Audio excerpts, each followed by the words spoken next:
मानदेश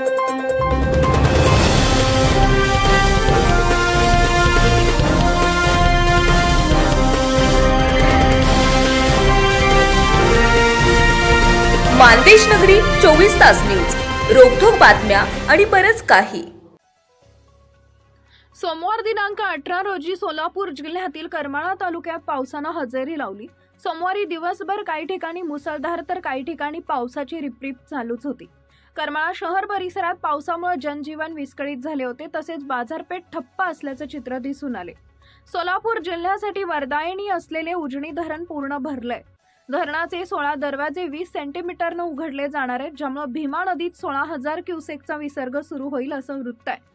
सध्या धरणात 105 टीएमसी पाणी आहे। 16 दरवाजे उघडल्यास 16,000 क्युसेक विसर्गासह उजनी धरणातून मोठ्या प्रमाणात पाणी सोडलं जाणार असल्याने भीमा नदीच्या काठावरील गावांना सतर्कतेचा इशारा देण्यात आला आहे। पावसाने मागील काही दिवसांमध्ये दांडी मारल्याचं चित्र होतं। आता महाराष्ट्रात जोरदार पावसाला सुरुवात झाल्याचं दिसत आहे। मुंबई, ठाणे, पुणे, कोल्हापूर, सोलापूर, सांगली, सातारा या भागात अतिमुसळधार पाऊस सुरू आहे। तसेच हवामान विभागाने 21 तारखेपर्यंत महाराष्ट्रातील काही भागांमध्ये अतिमुसळधार तर काही ठिकाणी मध्यम स्वरूपाच्या पावसाचा इशारा दिलाय। बंगालच्या उपसागरात सलग 2 कमी दाबाची क्षेत्र निर्माण झाली आहेत, त्यामुळे महाराष्ट्रातील अनेक भागात अतिवृष्टी सुरू आहे। मानदेश नगरी 24 तास न्यूज साठी प्रतिनिधी गणेश साखरे।